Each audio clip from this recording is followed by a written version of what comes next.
Bill, just the consequences of turnovers and explosives?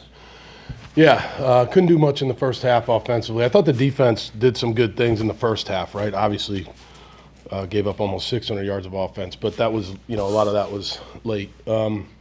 Guys fought, give SMU credit. They did a better job than we did today. Coach, it seemed to kind of come down to execution, especially in the red zones. Yeah. Towards the beginning of the game there.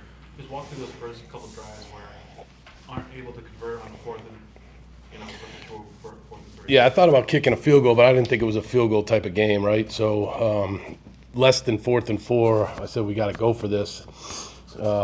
Just didn't execute. Really, it was more about the second and third down calls that we weren't able to, execute, or it's again, like I told the team, I have not done a good job this year, and these guys are fighting, and we got 2 opportunities left, and this week is these seniors their last home game, so we got to go out and we got to play hard for them. Coach, just kind of a reverse from last week with Grayson starting and then getting pulled. Just other than the obvious with the turnovers, just what did you see early on that made you make the change? Yeah, it was just tough. It was just tough.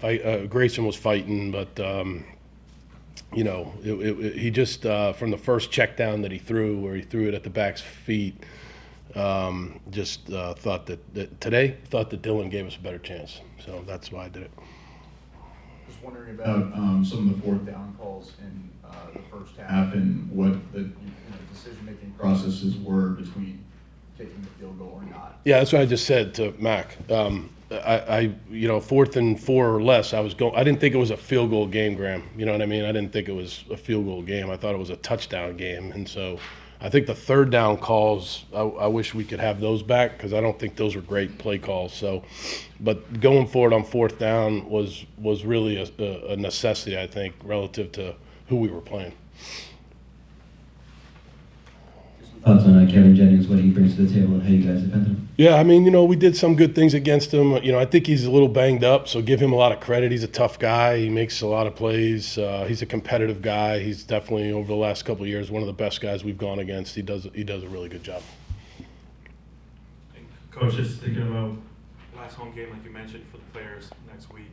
Do you mind if you share a little bit of what you told them in the locker room, kind of, about post-game? Yeah. No, I told him. I tell them the same thing every week, Mac. I tell them that again, I have not done a good job of coaching this team. This team has not been coached, very well. And I tell them, look, you guys got to keep playing hard. We got to coach better. I got their back. I told them this week is a big week because it's the last game for a lot of guys in this room, that a lot of them sit in this front row, seniors that are playing their last game at Alumni against a very good team, against a very good Georgia Tech team. But it's their last hurrah. We'll have something for them on Friday for their parents and things like that, and we're excited about that. And I just asked them to keep showing up to work, and I believe that they'll do that. They'll keep working, and we'll compete on Saturday.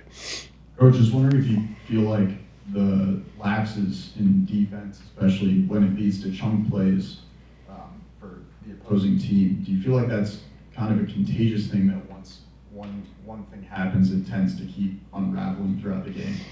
Yeah, I think that if it's a problem in the beginning of the season and you can't solve it, then, it just becomes a problem throughout the season, whether it's long runs where we can't set the edge or we don't fit the gap right or whatever it might be. We've seen that over and over again, and we just have not been able to fix it, have not been able to coach it, and have not been able to fix it. So I take responsibility for that. And but, yeah, I think it's a snowball effect. If you can't get it fixed early on, then you're going to have trouble fixing it in November.